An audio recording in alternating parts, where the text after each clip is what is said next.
Bakery স্টাইলে তৈরি করা লম্বু বিস্কিট আর কিনতে হবে না দোকান থেকে। এবার নিজেরাই তৈরি করে বাড়িতে খাও। দেখতেই পাচ্ছ কত সহজে আমি কিন্তু তৈরি করে নিয়েছি বেকারি স্টাইলের লম্বু। আর এটাতে আমি কোনো রকম তেল ব্যবহার করিনি, প্রেসার কুকারে খুব সহজেই তৈরি করে আমি দেখিয়েছি। দেখতেই পাচ্ছ ভিতরে কতটা পুর ঠাসা রয়েছে। তো খুব সহজ সরলভাবে আমি দেখিয়েছি আজকের রেসিপি। তো চলো, সবাইকে শুভ সকাল। আমার আরেকটি কুকিং ব্লগে তোমাদের সকলকে স্বাগত। তো চলে যাচ্ছি আমি আমার কিচেনে, তোমরাও চলে আসো। আজকের রেসিপিটা খুবই ইউনিক রেসিপি, আর স্কিপ না করে দেখার অনুরোধ করছি, না হলে কিন্তু অনেক কিছু মিস করে দেবে। তো চলো, আমি এখানে নিয়ে নিয়েছি একটা মিক্সিং বোল, আর এখানে আমি নিয়ে নিচ্ছি 1 কাপ ময়দা। ময়দা আগে থেকে চালা ছিল, তাই আমি আর নতুন করে চাললাম না। তো তোমরা অবশ্যই চালা না থাকলে চেলে নিও।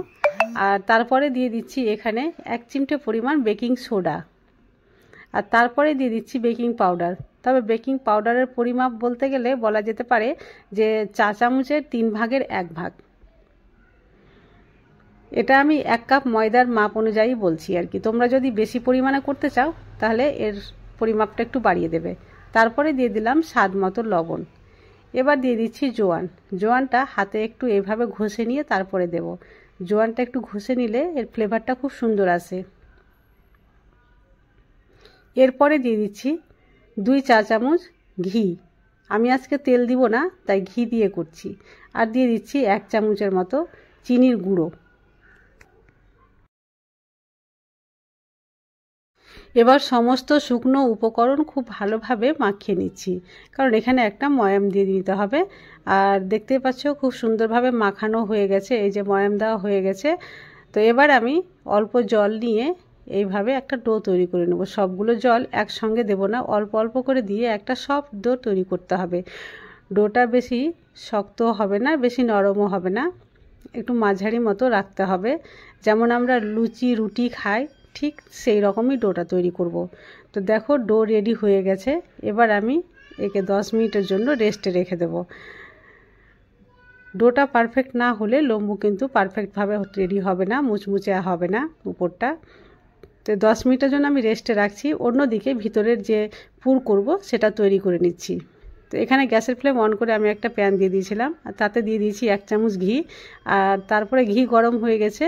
এবার আমি এটাতে দিয়ে দিচ্ছি কেটে রাখা কিশমিশ আর কাজু। কাজু আর কিশমিশ একটু আমি হালকা করে ফ্রাই করে নিচ্ছি। গ্যাসের ফ্লেম একেবারে লো রেখেছি। আর এটা যখন একটু ভাজা ভাজা হয়ে যাবে, এতে আমি অ্যাড করে দেব সুজি। এখানে আমি 2 টেবিল চামচের মতো সুজি অ্যাড করেছি। বেশি সুজি অ্যাড করলাম না, কারণ খুবই অল্প পরিমাণে আটার আমি ডো তৈরি করে রেখেছি লম্বু তৈরি করার জন্য। তো ভিতরের যে পুর সেটাও কম পরিমাণে লাগবে, তাই কম করেই করছি।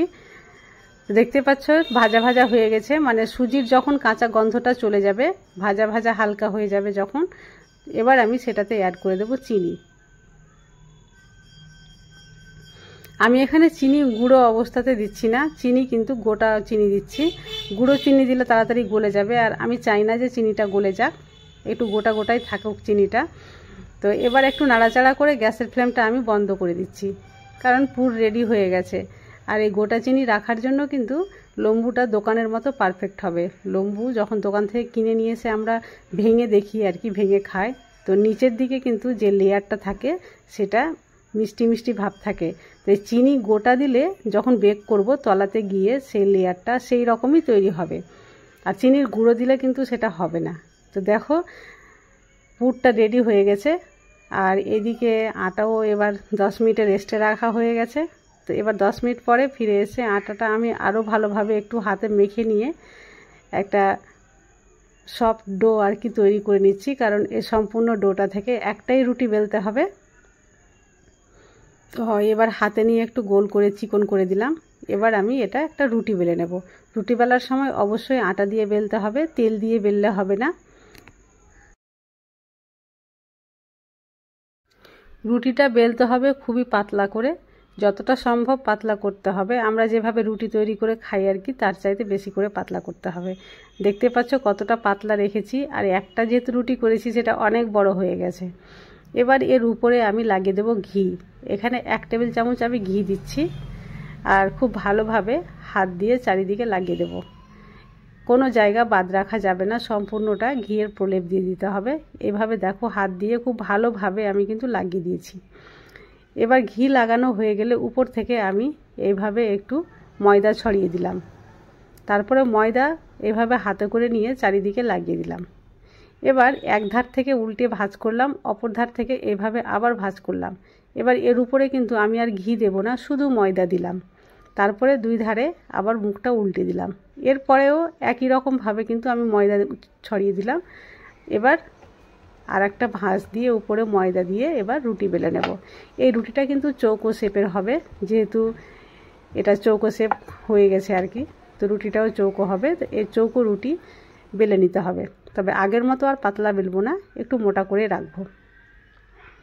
বেলা হয়ে গেছে, এবার চারিধার থেকে এভাবে কেটে কেটে আমি বাদ দিয়ে মধ্যেখান থেকে সমান চৌকো ভাগ করে নিলাম। এবার এর মধ্যে আরও এইভাবে ভাগ করে বক্সের মতো করে 6 টুকরো করে নিয়েছি। তারপরে প্রত্যেকটা টুকরোতে আমি কিন্তু অল্প অল্প করে মধ্যেখানে এইভাবে পুর দেব আর একটা করে লম্বু তৈরি করে নেব। তার আগে চারিদিকে এইভাবে একটু জল দিয়ে দিতে হবে, যাতে লম্বু যখন তৈরি করব মুখটা বন্ধ করব আর কি, মুখটা খুলে না যায়। তো আমার হাতের দিকে দেখো, তাহলে বুঝতে পারবে যে আমি পুর দেওয়ার পরে কিভাবে মুখটা বন্ধ করছি। দেখো কত সহজে মুখটা বন্ধ হয়ে যাচ্ছে। আর এই যে তৈরি হয়ে গেল আমাদের একটা লম্বু। আর হাত দিয়ে একটু গোল করে চিকন করে চ্যাপটা করে দিচ্ছি, ঠিক যেমন দোকানের লম্বু থাকে। এইভাবেই আমি সবগুলো রেডি করে নিচ্ছি। এই ধরনের সহজ সরল রেসিপি আমি প্রায় প্রতিদিনই নিয়ে আসি। তো এই ধরনের রেসিপি তোমাদের যদি ভালো লাগে প্লিজ আমার চ্যানেলটি সাবস্ক্রাইব করে পাশে থেকো। আর যদি আগে থেকে সাবস্ক্রাইব করে থাকো তাহলে তোমাদের জন্য রইল অসংখ্য ধন্যবাদ। তবে হ্যাঁ, সাবস্ক্রাইব করার সঙ্গে সঙ্গে পাশে থাকা বেল বাটনটা অবশ্যই ক্লিক করে দিও আমার নতুন ভিডিওর আপডেট পাওয়ার জন্য। তো এবার যেটাতে বেক করব সেটাতে আমি এইভাবে একটু ময়দা ছড়িয়ে রেখে দিলাম। এরপরে আমি সামান্য গুঁড়ো দুধ নিয়ে নিয়েছি একটা বাটিতে, আর তারপরে দিয়ে দিচ্ছি সেটাতে 1 টেবিল চামচ জল, আর খুব ভালোভাবে মিক্স করে নিচ্ছি। আর যে লম্বুগুলো তৈরি করে রেখেছিলাম তার উপরে এই দুধের প্রলেপটা আমি দিয়ে দেবো। এটা দেওয়ার জন্য খুব সুন্দর কালার আসবে বেক করার পরে। দুধের প্রলেপ খুব সুন্দরভাবে লাগানো হয়ে গেছে। এবার যে থালাতে আমি ময়দা ছড়িয়ে রেখেছিলাম সেটাতে একটা একটা করে আমি দিয়ে দিচ্ছি। দেওয়ার সময় অবশ্যই একটু ফাঁকা ফাঁকা করে রাখতে হবে, কারণ ফুলে গিয়ে পাশাপাশি আবার জয়েন্ট হয়ে যেতে পারে। আর আজকে যেহেতু আমি প্রেসার কুকারে করব, তাই নিয়ে নিয়েছি একটা প্রেসার কুকার, আর মধ্যেখানে একটা টালির ভাঙা অংশ রেখে দিলাম, আর ঠিক মধ্যেখানে আমি এটা থালাটাকেও রেখে দিলাম। এবার প্রেসার কুকারের মুখটা বন্ধ করে দিয়েছি। অবশ্যই সিটি আর রাবারটা খুলে নিতে হবে। এবার গ্যাসের ফ্লেম অন করে একেবারে হাই হিটে আমি 5 মিনিটের জন্য রেখে দিলাম।